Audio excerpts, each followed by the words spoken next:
Hello, everyone. I'm Sonal. I work as a senior economist at Rethinking Economics International. And I'm glad to be welcoming you all to our report release and panel discussion, where at least one of us is under-caffeinated, one over-caffeinated, and someone is heroically joining past their bedtime. But wherever you're tuning in from, we're truly glad that you've chosen to spend this hour with us. Today, we've gathered here for the release of a new report from Rethinking Economics International titled Manufacturing Economics Minds, Ideology, Authority, and Economics Education. This new report explores how economics education shapes students' beliefs, biases, and openness to competing ideas. The report is authored by Mohsen Javdani and Ha-Joon Chang. Mohsen is an associate professor of economics in the School of Public Policy at Simon Fraser University, and Ha-Joon Chang is a professor of economics at SOAS University, London. They're both here with us today. Along with the authors, we're joined by two brilliant economists who will help us unpack the report in the context of their own work. To introduce them briefly, we have with us Janice Peterson, who's a professor of economics at California State University, Fresno, and has also engaged with the questions of pluralism in economics classroom from a learning theory perspective, and has also engaged with the practice of integrating public scholarship with economics. Last but not the least, we have Clara Mattei, who's a professor of economics at the University of Tulsa and the founding president of the Forum for Real Economic Emancipation. Both her academic and public scholarship reveals how political power is encoded within the very structure of economic theory. So we're very glad to have the two of you with us. Any further ado, Mohsen, I'll give it off to you to take us through the report. You have roughly 15 to 20 minutes, and then we'll move on to the conversation. Yeah. Sure. Thank you very much. Hello, everyone, and thank you very much for taking the time to join this webinar. I'm especially grateful to my esteemed colleagues, Janice and Clara, for joining us, and also my dear co-author, Ha-Joon Chang. The role of ideology in economics has long been debated. Although mainstream economics is often portrayed to us as neutral, objective, and ideology-free, many scholars have long argued that it rests on a powerful yet largely concealed ideological apparatus. This apparatus operates at three levels. First, the foundational assumptions such as methodological individualism, rational choice, and market efficiency that shape how economists understand the world. Second, there is applied frameworks that determine which problems are studied, how they are framed, and what counts as legitimate methods and evidence. And the third layer are institutional practices such as curricula, pedagogy, hiring, publication norms that reproduce these assumptions and frameworks over time. Together, these three layers form a relatively monolithic structure that marginalizes alternative perspectives such as feminist, ecological, post-Keynesian, Marxist, and institutional economics. And economics education, which is the topic of our talk today, plays a central role in this process. Students are trained to think like an economist, quote unquote, typically through a narrow set of models and methods. And market-centered approaches and formal techniques are often privileged, while alternative perspectives are often sidelined or excluded. And as a result, students end up internalizing a particular worldview, often without even recognizing it as ideological. And this narrowing has real consequences that goes beyond the classroom. It limits the discipline's ability to address complex crises such as ecological breakdown, increasing economic inequality, deepening precarity, and increasing corporate oligarchy and its control over our lives. Since economists go on to shape policy and public debate, the imprint of this training extends, as you can imagine, far beyond the classroom. And in response, student-led movements have repeatedly challenged the discipline's intellectual closure.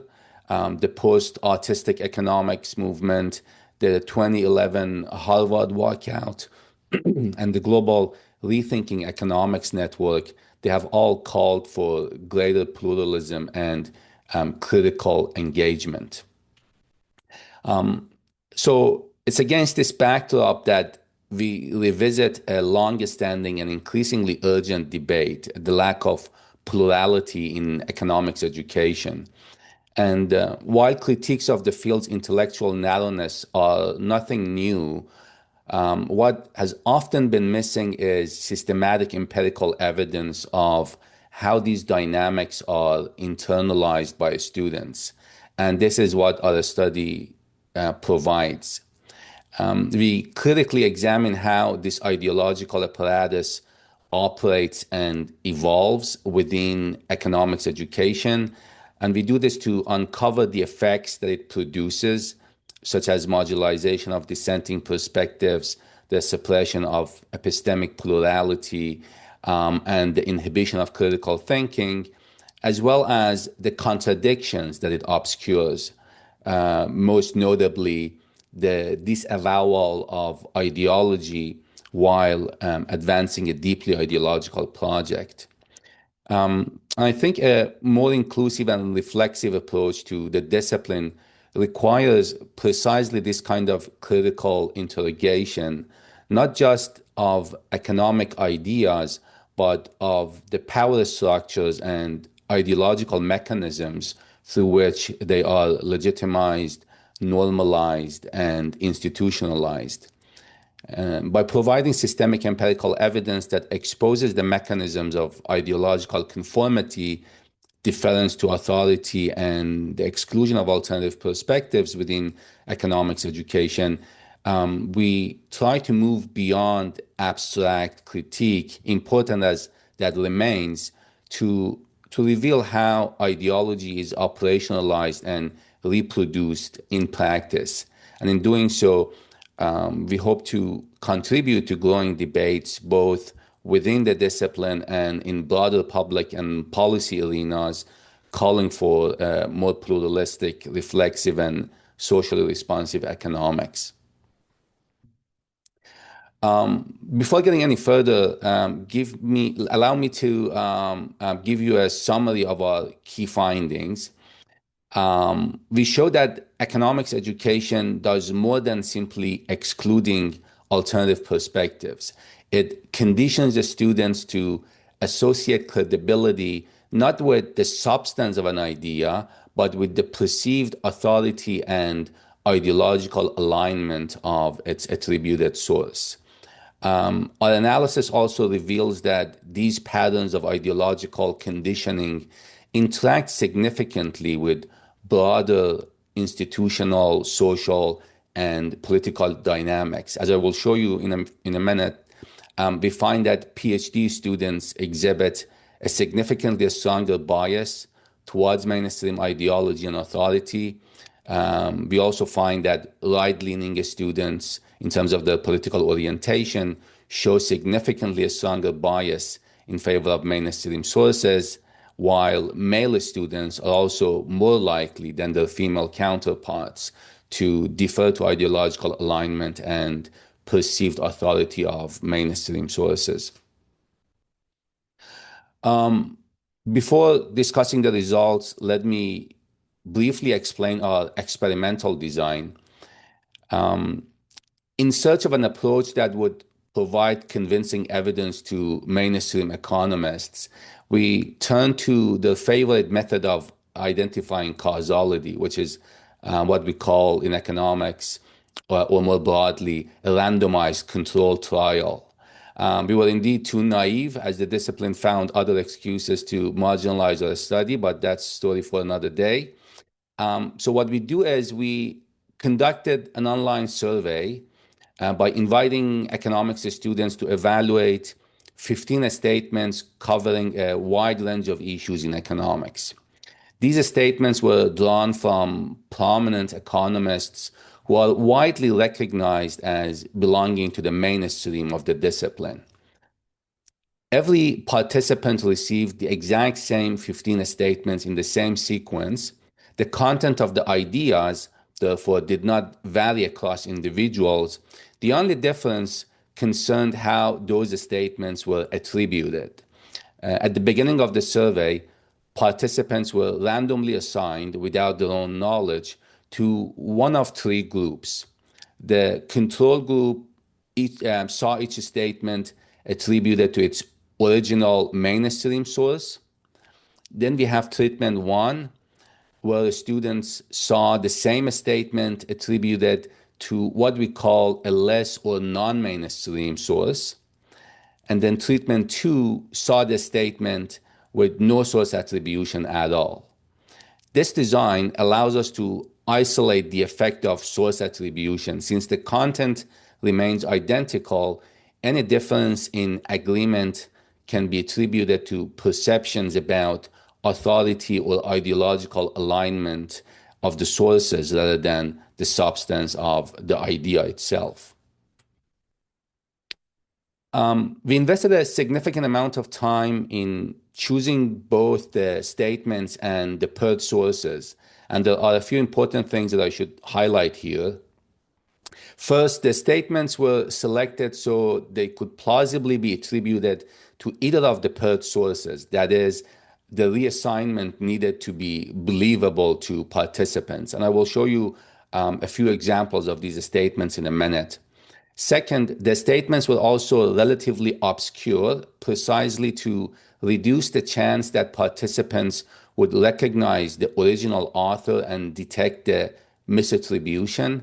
And if some participants did recognize a misattribution, we explain in the paper that that would bias our estimates downward, not upward. So you can think of our estimates as conservative estimates of these ideological biases. And third, the paired sources were chosen to signal distinct and commonly recognizable intellectual or ideological positions. To make those signals salient, we didn't just show a name as source attribution. We also provided brief contextual cues, the person's discipline, their institutional affiliation, and a publication title chosen to accentuate the ideological contrast, especially when the name might be unfamiliar. For instance, publication titles such as Rethinking Marxism, or The Crisis of Vision in Modern Economic Thought, or What Money Can't Buy, The Moral Limits of the Markets, were deliberately selected to signal potential ideological contrasts.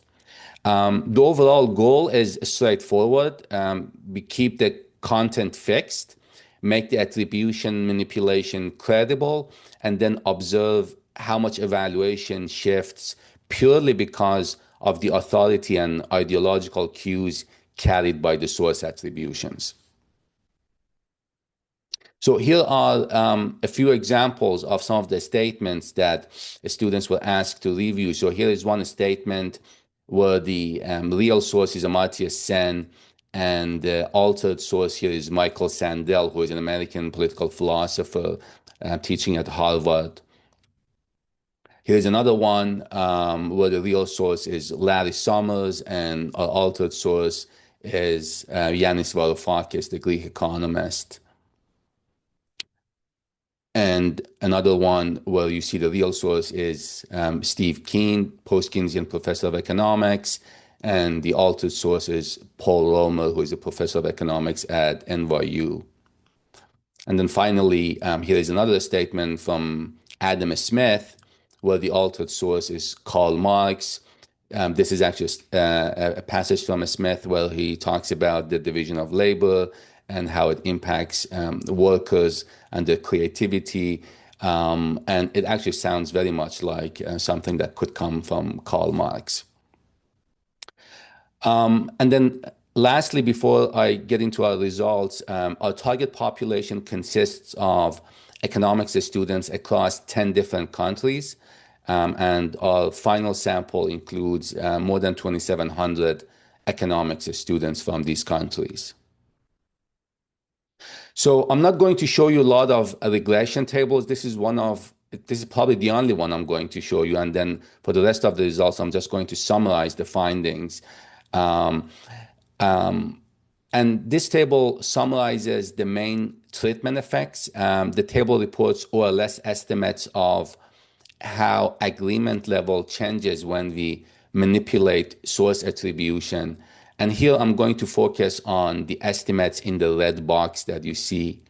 And what those estimates suggest is that when we switch a statement from a mainstream to a non-mainstream source, agreement decreases by about 16% of a standard deviation, which is a sizable reduction.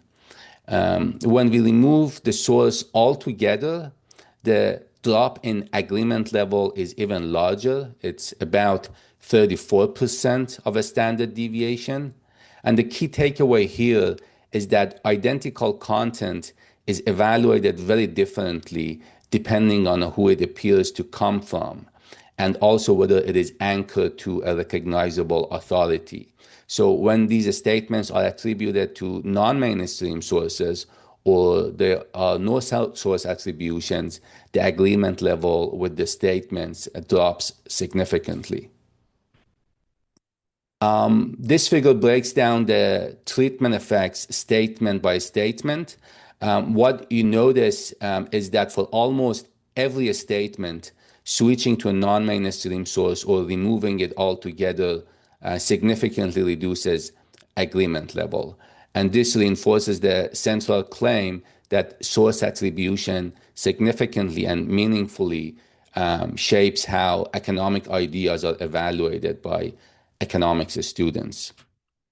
One of the most striking results is the clear disconnect between a student's self-perception of neutrality and the actual response patterns. At the end of the survey, we asked a simple question: should a claim be evaluated only on the basis of its substantive content or also based on what we know about the author?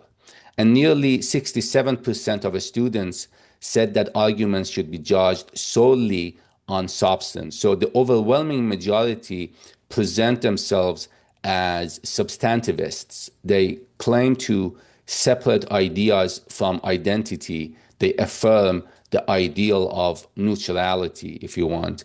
But what makes our results striking is that their actual response patterns contradict this self-perception.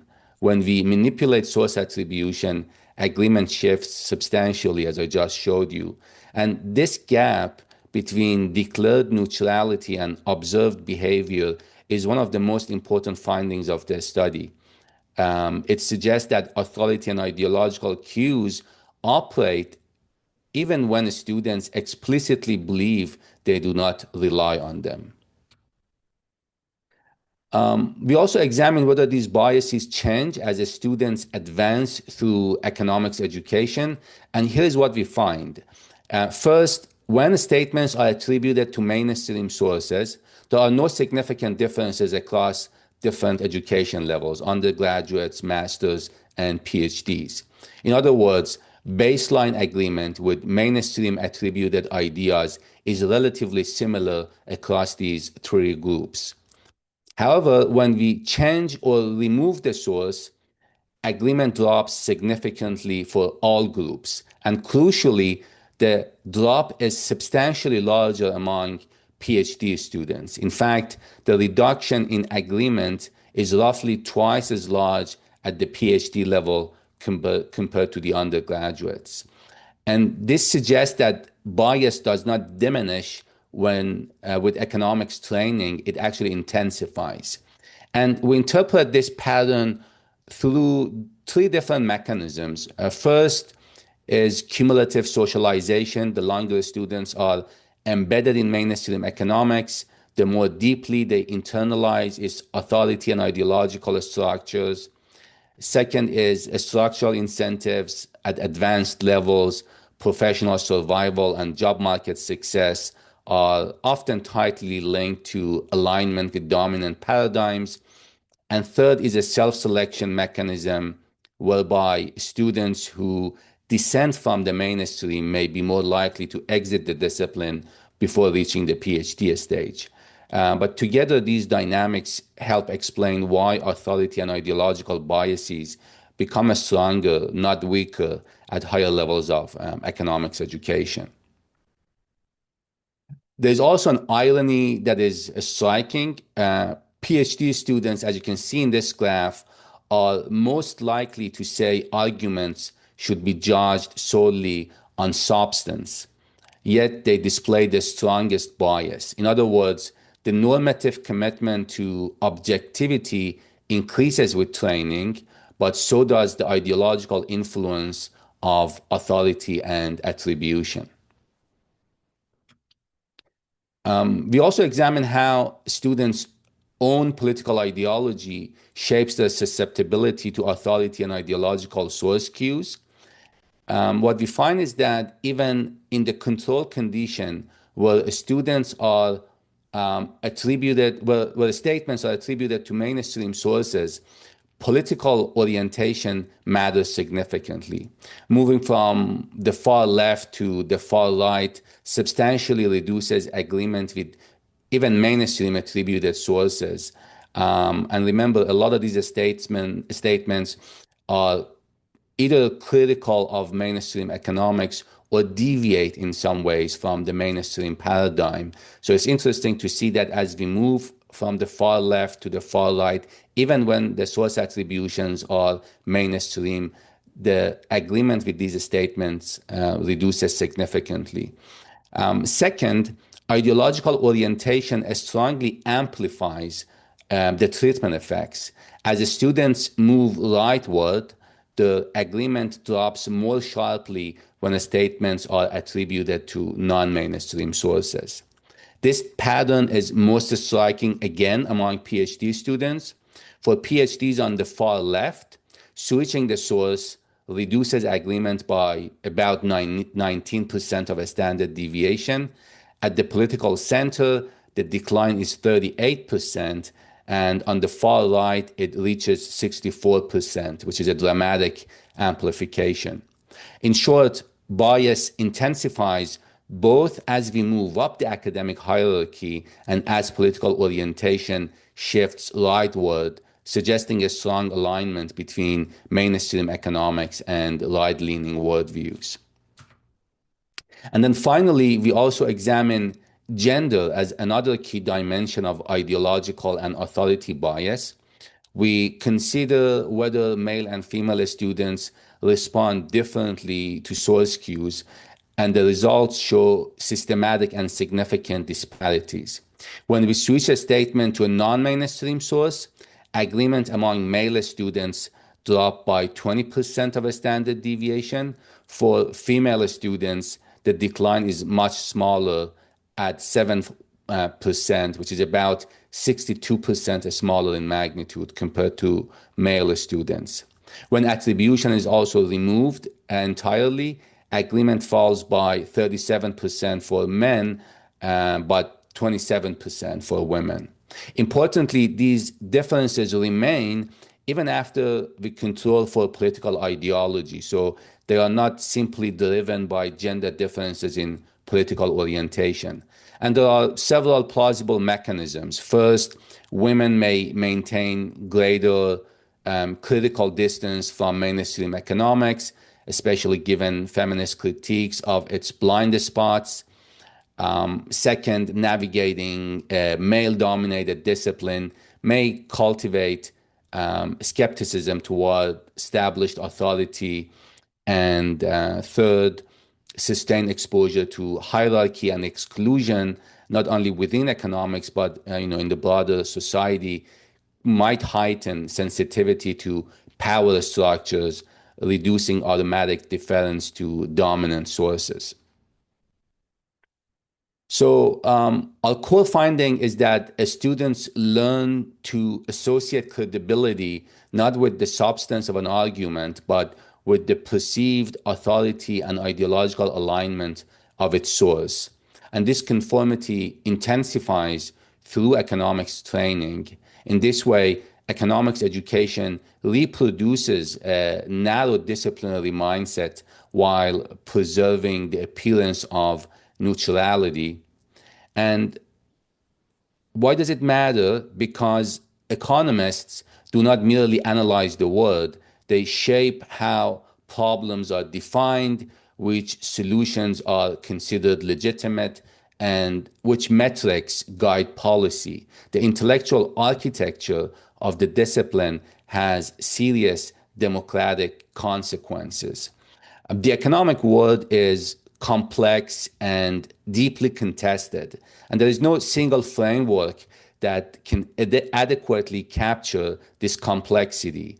Pluralism does not undermine rigor, as many mainstream economists are worried about.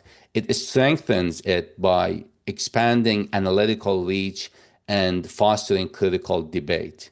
Yet, resistance to pluralism persists within mainstream economics, often in the name of preserving disciplinary unity and the authority of economics.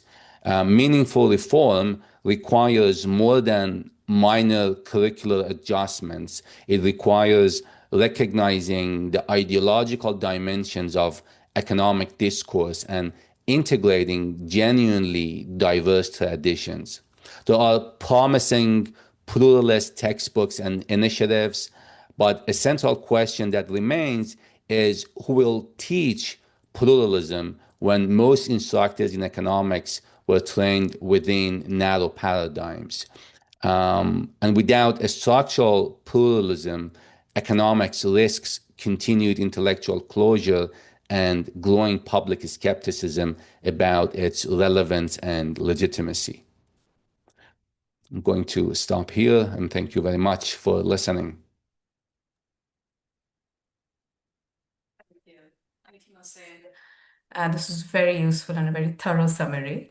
Um, for the purpose of the conversation, I was thinking, Ha-Joon, do you want to come in at this point, or maybe, Yeah, I yeah, think I'll yeah, kind of yeah, slightly complement yeah. what Mohsen has already said. Yeah, I mean, I don't want to, as a quote, repeat what he just said. So let's make it a bit more kind of personal and historical. I've been an economist for more than 4 decades, and when I was trying to get admissions into graduate schools, I ended up in Cambridge, England, but I also looked through the kind of brochures. I mean, this is telling you how ancient I am. Brochures of these the various graduate programs in the United States, and at the time, believe it or not, almost all the major economics department in the United States required their PhD students to take at least one of economic history and history of economic thought, which are not even taught these days. Yeah, many of them required both. Yeah, and many departments had also electives taught by Marxists, post-Keynesians, and old style institutional economists. So, in Stanford, there was Don Harris, Kamala Harris's father, teaching post-Keynesian and Marxist economics. In Harvard, there was the famous the Marxist economist Stephen Marglin. Michigan had Tom Weisskopf, and it was a different world, yeah. And now you look at the graduate programs, there's nothing of this kind. Yeah. So in a way, the fact that there is the ideological bias in among economics in economics education is so obvious, because the program is completely different.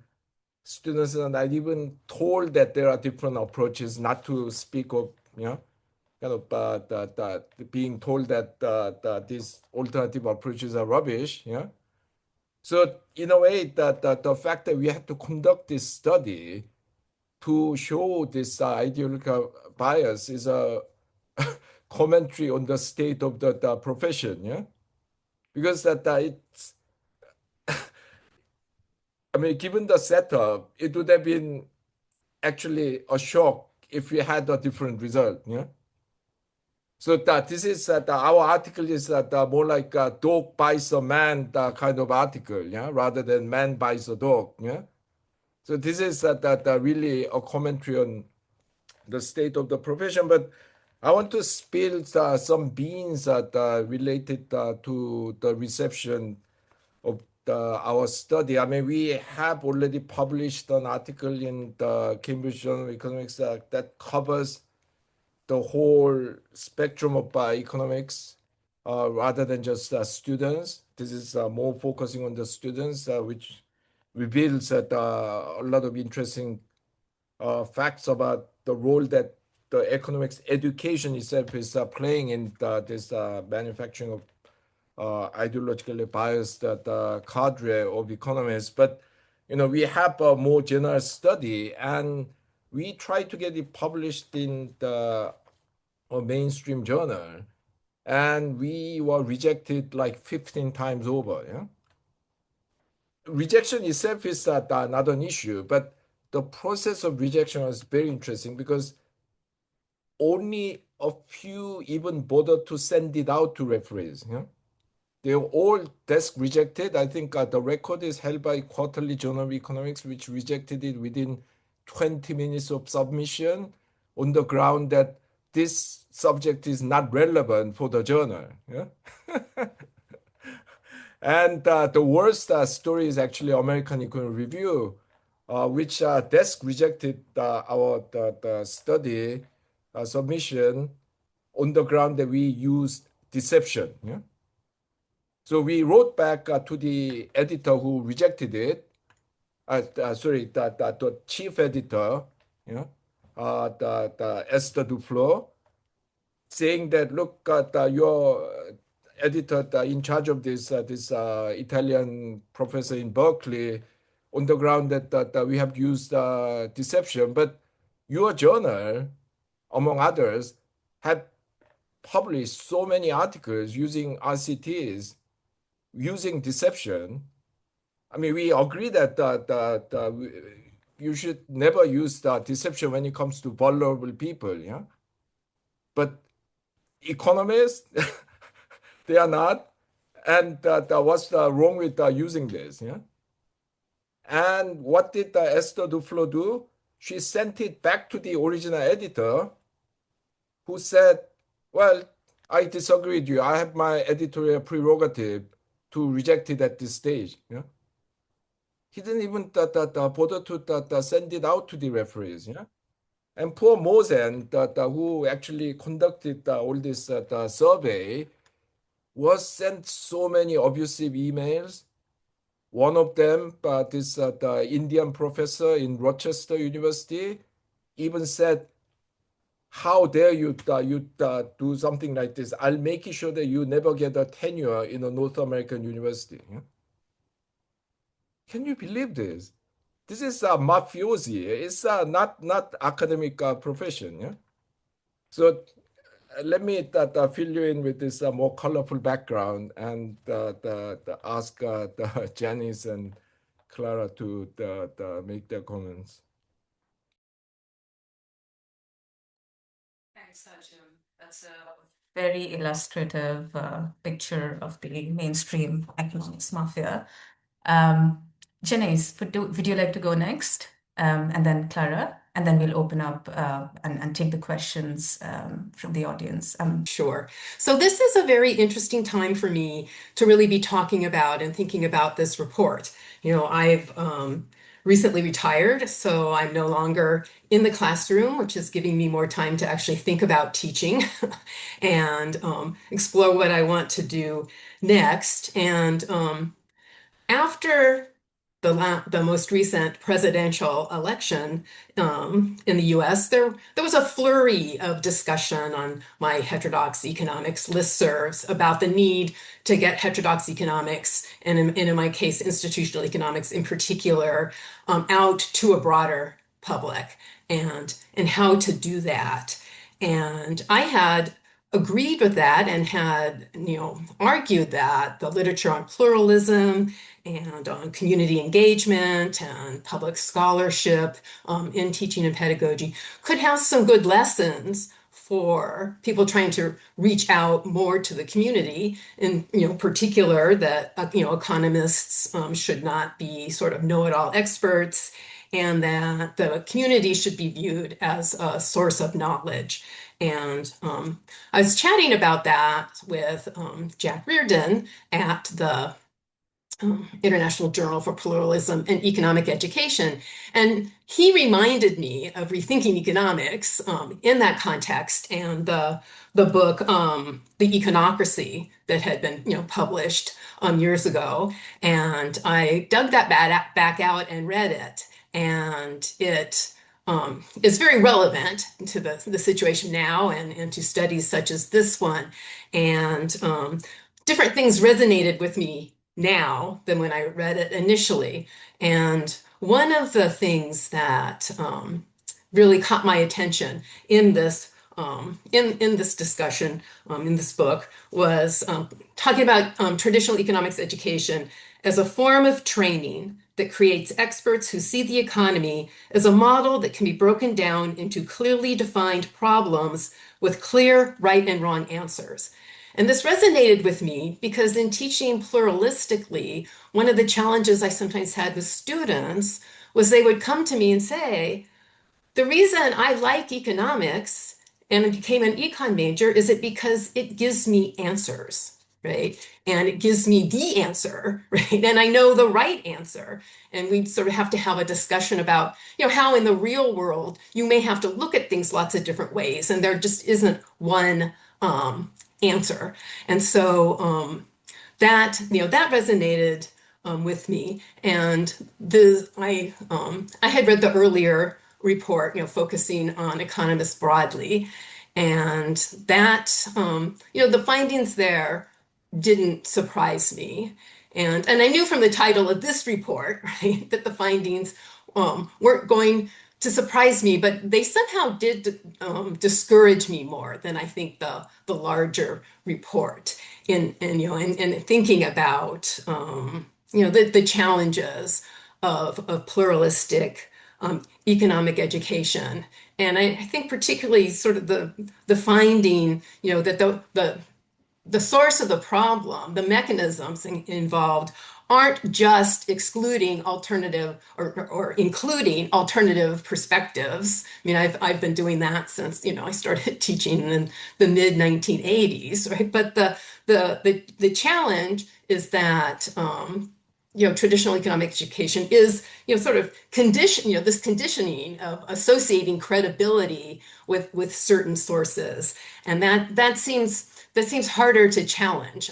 Sort of through my career, in the pursuit of pluralism in economics education, and in my own teaching. I've done a number of things over time in terms of changing content and changing pedagogy, and trying to link to the community and to real world problems. But and really thinking about, what I took away from this report, and really trying to challenge the mechanisms of sort of ideological conformity and sort of deference to authority. There needs to be a more direct intervention in the process beyond the sort of pluralism in content and pluralism in ways of teaching and student experiences. And I was thinking it would be interesting to know from economists who are engaged in pluralism, and who identify as pluralists, how did they become that way, right? I mean, what was it that sort of made us embrace pluralism? And does that help in thinking of guidance in sort of moving forward to address the kind of things that we're seeing in these studies? So that's what I had wanted to say for now. Thank you, Janice. Clara? Thank you for this. Okay, so we are in a world in which 12 people own more wealth than 50% of the world population. This is 4 billion people. We are in a world in which, in the past 2 years, 19 people have accumulated more than $2 trillion, while we have 831 million people in extreme poverty and over 2 billion people who are food insecure. We live in a world in which in just 10 days, the richest 1% has exhausted their annual carbon budget. And this is going to lead to millions of death related to heat and devastation. This is nothing with respect to the economic violence that is characterizing our economic moment. And what is, for me, just terribly obvious, but at the same time obscene, is how economics as a discipline helps do exactly what this report shows, which is completely shift people's attentions to from what matters. And this, I think, is, from the report, ideology is used in a very loose way, but I think it's important to remind ourselves of what the understanding of ideology is in the Marxian framework. Ideology is exactly obscuring, hiding what matters. And this is, at the end of the day, the role mainstream economics plays. And it's not by accident, right? It's not just because economists are benefiting from this economic system, right? We know our colleagues, including myself, we do pretty well. Tenure only exists in economics, basically, right? In academia. This incredible job security, these benefits, this bubble world of privilege, of course, helps maintain this obfuscation alive. But it's more than that. We know that at the end of the day, economics as a discipline has played a crucial role in fortifying a capitalist system that can only propel austerity policies that end up increasing the very exploitation that is at the foundation of this economy, right? So the exploitation that this is the foundation of this economy is something that is not natural, is not given.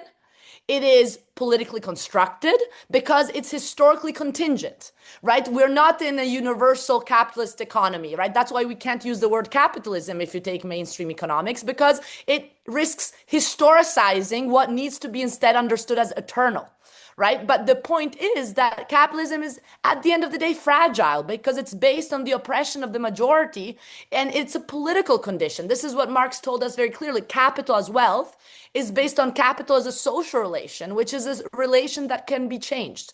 And this is the whole point, is that to avoid changing the social relation, you need to do two things.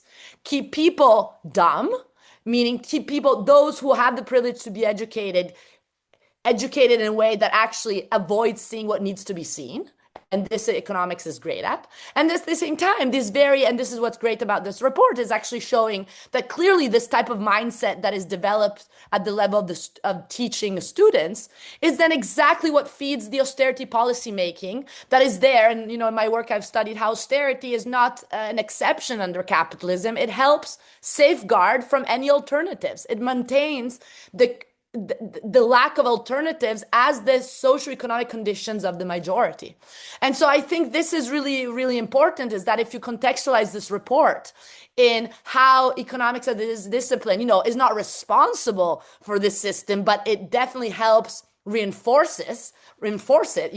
Gramsci told us clearly that hegemony is ruling not just by coercion, but by consensus. And this is exactly what economics does, and it does it very well. Now, should we realize that in this historical moment that we need to say no more of this? Yes, we have to. We have a duty as people who are on our Zoom call. We have 137 people connected. Clearly, you guys are people who are lucky enough to be exposed to a different way of thinking, right? Because you're on this, you made it to this webinar. So this means that we have, as a community of people who have been introduced to an emancipatory perspective on knowledge, we have a responsibility to fortify this counter-hegemonic approach to knowledge. And we have to do it right now. We cannot wait. There's genocides everywhere, Palestine, Sudan, the economy benefiting from genocides. No more of this, please. It's really, really too late to continue.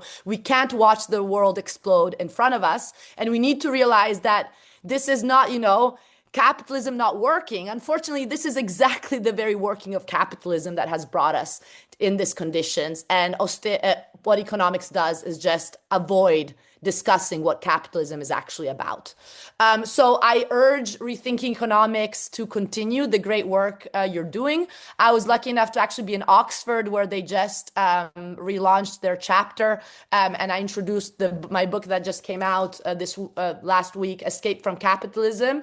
Economics is political and other liberating truths. And this is what you find from this report, is that there's nothing more political than pretending to be neutral and and above belief systems. Now, again, I tried to not use ideology because for me, ideology has a negative connotation because, again, it means concealment. But the very idea that economics can be somehow exempt from the organic positioning in a class society is absurd, but it does serve a very powerful political goal, as we are seeing today. So in my small efforts, we've been building this forum for real economic emancipation. Free Forum is the website, in which we said, you know what, it's important, as Rethinking Economics does, to push for change within the discipline. And this is something you have to keep doing, and you have to keep doing it with a lot of student mobilization. So I urge that this report be really another very, very important finding to stimulate the battles within academia. And I really praise the authors for this. And at the same time, I think what we need to do is also build alternative institutions. And this is in a way what the Free has been doing, is to say knowledge needs to come and be dispersed to real people, to people who have not the luck to study, and actually people who actually know what not making at the end of the month means. And, it's the majority. I was reading the Oxfam data. Can you still hear me? Yes? Yes. I was reading Oxfam data, and then I'll close. The data, it's data of even of the World Bank.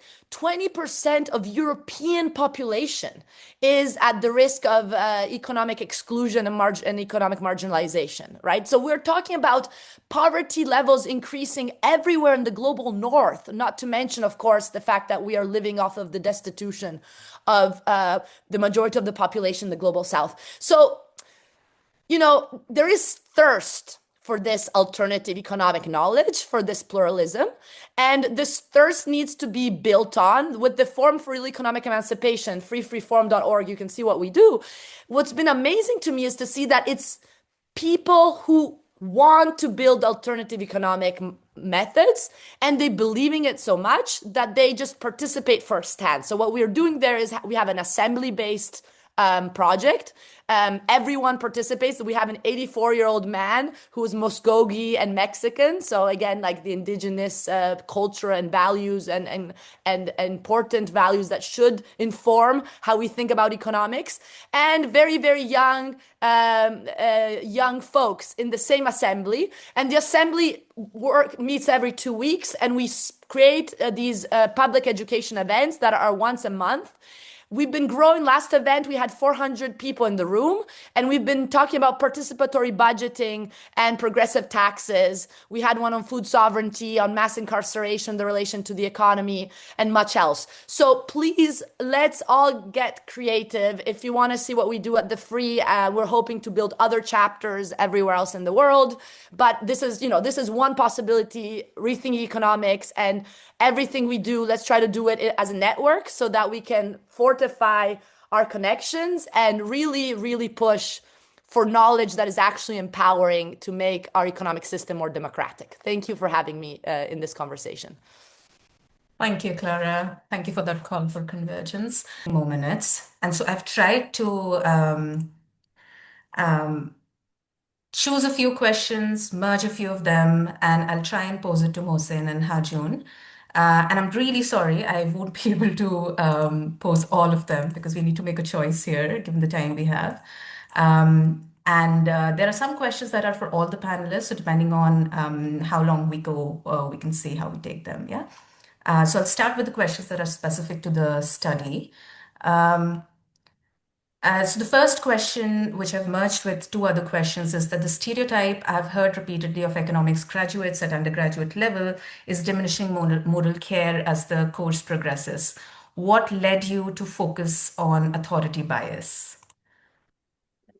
So, we thought about two different ways that the way we designed the survey could affect students and the evaluation of these statements. One was, that by simply seeing that these statements come from a non-mainstream source, then that would, because, usually I was actually trained as a mainstream economist, so I don't come from a heterodox background. So I'm originally from Iran, and when I came to Canada to go to grad school, as Ha-Joon was suggesting earlier, there are no non-mainstream economics departments in Canada. In the US, there are a handful, still a small number compared to the large number of economics departments. But in Canada, there was nothing. So I had no choice. The only option on the menu was, mainstream economics.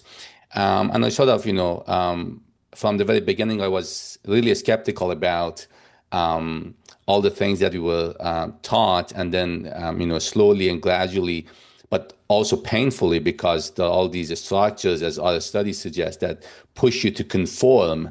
It wasn't an easy process to sort of, distance myself, and the disillusionment with mainstream economics slowly manifests itself in the kind of approach I was taking to economics. So, but then, like when you study economics, again, there is no mention of any other alternative perspectives. Right? It's completely removed from the curriculum.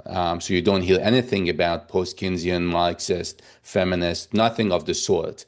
And in rare occasions that they come up to be ridiculed, to say, oh, these are just, like, this is not serious, this is, not scientific, these are ideological, these are political.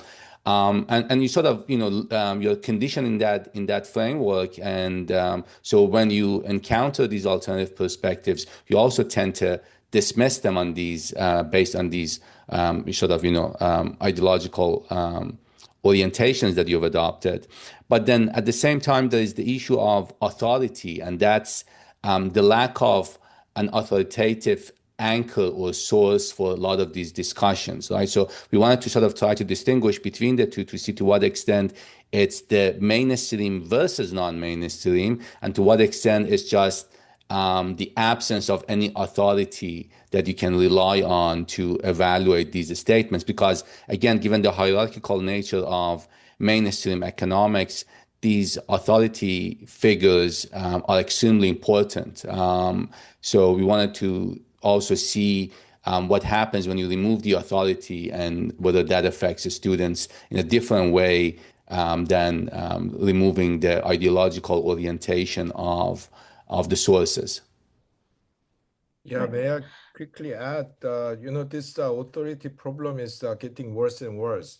I have a PhD student who I jointly supervise with a philosopher of science. He was doing it in the philosophy of science department in Cambridge at this guy called Jack Wright, and he figured out that in the economics profession, if you want to get anywhere these days, you have to publish in the top 4 journals. It's not even top 10 as it was when I was a graduate student. It's not even top 5 as it used to be until 15, 20 years ago. The Review of Economics and Statistics has fallen behind. So it's basically 4 journals: American Economic Review, Quarterly Journal of Economics, Journal of Political Economy, and Econometrica. Yeah? And Jack found that 2/3 of the editors of these 4 top journals were educated in 4 economics departments: Harvard, Stanford, MIT, and Chicago. Yeah? So it's a extremely hierarchical profession. It's not even like if you are ideologically sound, you could be in the small liberal arts college. Yeah, you could be anywhere. No, you have to get into these departments. It's very hierarchical. I remember seeing the references from American professors for younger faculty hire in the UK, which explicitly said that things like, I would recommend him for the top 20 schools, but not for the top 5 schools. This is not serious, yeah. But that's how it is, yeah. So this authority bias is very, very important because it's not just ideological, but extremely authoritarian, yeah, in terms of intellectual hierarchy, status hierarchy, and so on. And frankly, it's a broader problem because that, for example, in the old days, some Marxists used to have this authority bias, yeah. So many of the Marxist debates used to be settled by someone quoting the right passage from Karl Marx, yeah. So that it's not just the mainstream economy, and this is why we thought that this authority bias is a very significant problem. Thanks. Thank you both. There are these 2 questions that seem related in relation to the scope of the study itself and the period in which it was done. So one of the questions was that the survey in the research was conducted between October 2017 and April 2018. Why are the results being published only now? How could the results have changed in the last 8 years, especially given the data in the pre-COVID era? And then Shashwat and Petrus ask, we saw that the participants of the survey included students from US and Europe. Do you expect similar results from students in Latin America, Asia, and Africa, given the difference in how countries have benefited from globalization and neoliberalism? Yeah, so we initially conducted, so the survey was conducted among both economists and economics students. So we first focused on analyzing the data from economists, and then we moved on to students, and then COVID happened, and I moved my institution, and so things slowed down a little bit. And we also, as Ha-Joon mentioned, the whole process of working on the first paper and getting it published, it took a very long time. As he mentioned, we got rejected at 15 different journals, so it was a very lengthy process. So it took us, I think, 3-4 years to eventually publish that paper.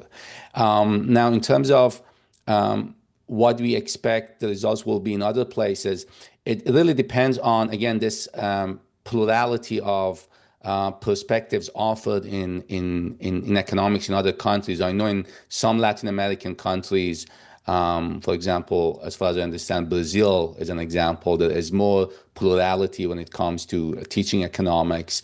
So in those cases, you would expect, the results to be different. But then, for the most part, because mainstream economics is extremely dominant, I think about my own country, Iran, and over the last decade or so, mainstream economics has really grown significantly, and students are basically all converted into sort of, believing that mainstream economics has the right answers to all solutions. And a lot of it, interestingly, comes from the fact that many instructors who teach these courses now are those who are trained in North America.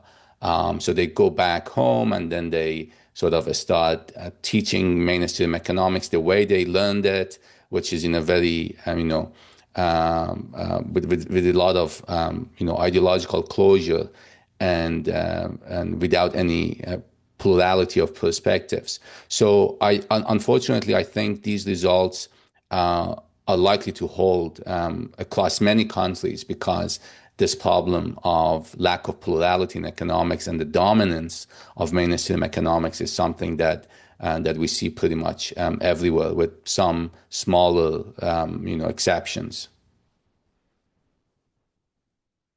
Thanks, Mohsen.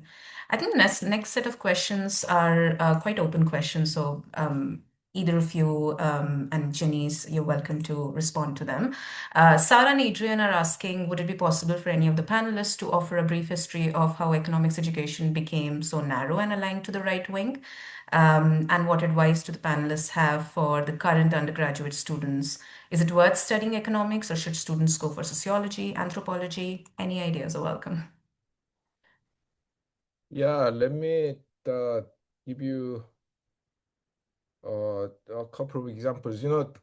What has happened in economics education is not independent of the political changes at the higher level. Yeah?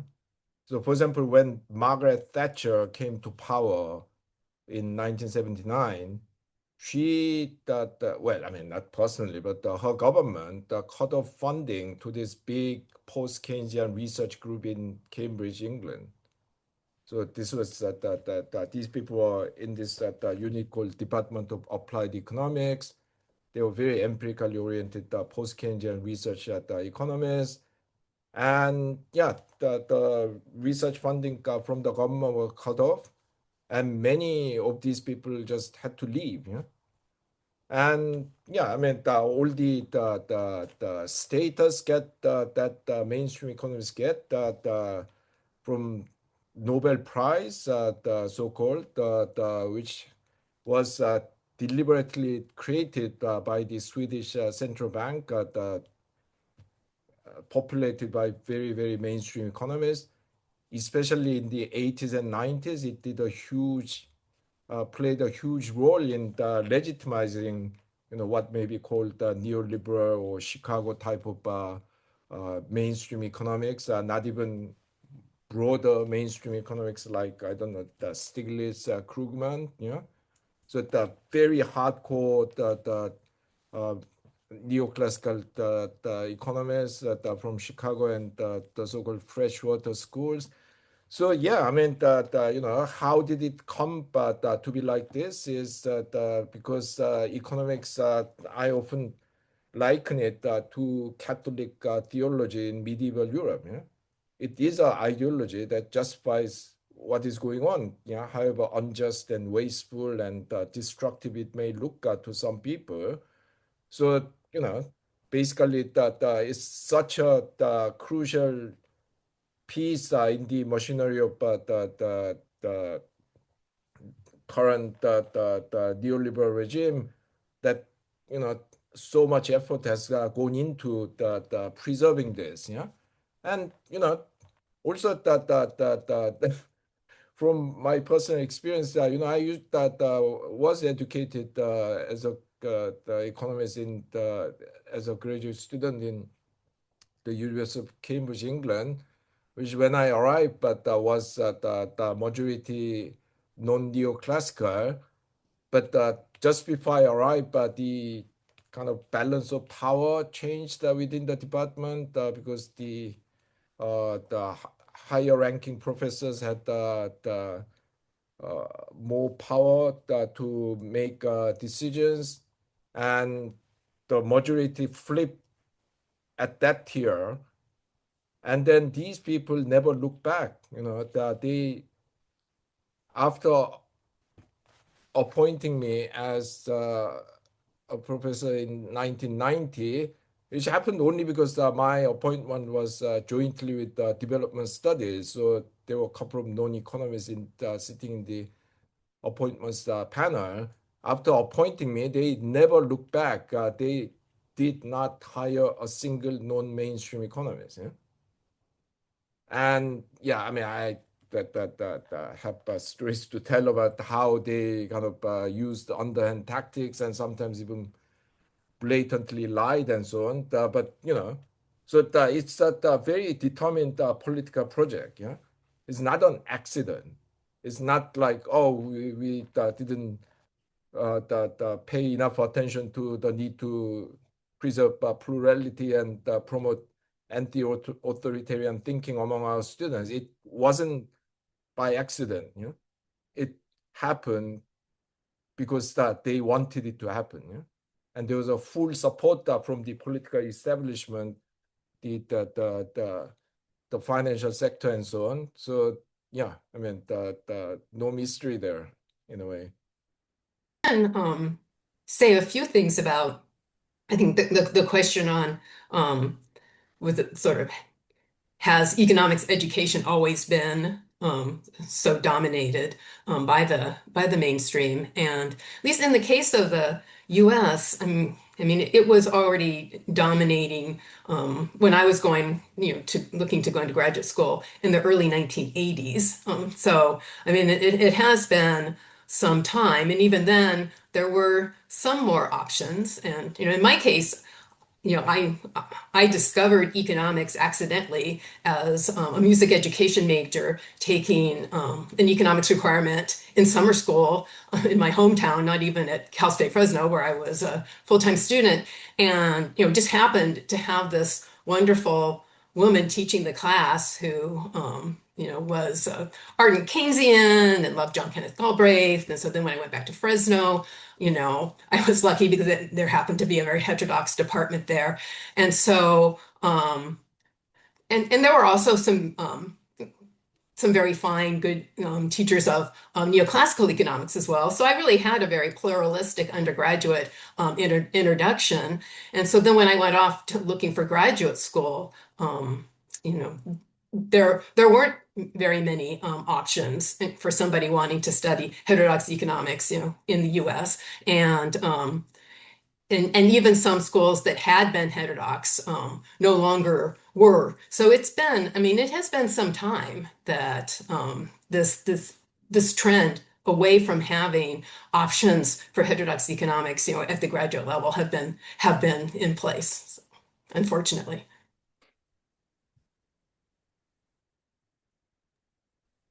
Mohsen? Yes, and as it was mentioned by Ha-Joon, I don't think this current lack of plurality in economics and where we are at the moment is an accident. I think we can trace its roots into institutional, political, methodological changes in mainstream economics. And I think it was Janice at the beginning that mentioned something about the fact that some students seem to like mainstream economics because it provides very easy answers, right? And this is something that makes, I think, economics, but also more broadly, oversimplified narratives appealing to people, right? You look at the rise of authoritarianism and Trump, for example, and you see a lot of the things that they talk about is this black and white, simple, narrative that people sort of buy into. And I think mainstream economics has also benefited a lot from this type of approach because, it's not easy to, grapple with, complexities and competing frameworks and views. So people gravitate towards a simple answer, black and white, this is right, this is not sort of approach. So I think that has benefited mainstream economics, not only in terms of students who gravitate towards learning economics that way, but also politicians and policymakers, right? Because, the answer, if you ask a question and your answer is it's complicated, and then you need 30 minutes to explain, how things could work, but then it also depends on all sorts of things. Policymakers and politicians will not like it, but then if you get an economist in the room and you say, should we increase minimum wage? And they say no, because, this is what's going to happen, as if you're, describing natural law, then that's very appealing, right? So that, in a way, to me, explains why economics has also been successful in policy circles and among many politicians, because intellectually it provides a very simplified narrative about social phenomena. And I think that has played an immense role in the power that economics has gained over time. But of course, as Ha-Joon mentioned, there are all sorts of historical, political, and institutional changes over the last few decades that also explain the rise of mainstream economics and its popularity. Thanks, Mohsen. So we're close to the time, and I would like to end with a quick message from Rethinking Economics International, because I'm seeing a lot of chatter in the message box about forums, what to do, a lot of a hunger for action, so to say. So, over the decade of Rethinking Economics' existence, we have been wanting to build an international movement of young people who are organizing, educating, and agitating for an economics that works for all, right? So far, Rethinking Economics has been a network, an international network rather, of informal memberships of over 100 groups and thousands of individuals. So you who are able to join us today are already part of it, right? But we're changing the governance of this organization, and we're moving to formalize our membership and offer new opportunities for individuals and groups to get involved. So if you're not already signed up, please sign up to our mailing list or on the footer of our homepage, and follow us on social media. Those are the best ways to stay updated about the future events, seminars, training programs, and most importantly, our upcoming May membership launch. And with that, thanks to Mohsen, thanks to Ha-Joon, Janice, Clara in absentia. Thank you so much for joining. And for all those of you who are still around, do read the report. It has lots for us to think through, and join the Rethinking Economics movement and our sister initiatives who do great work. And yeah, we'll close with that. Thank you. Thank you very much. Bye-bye. Take care. Right. Bye-bye.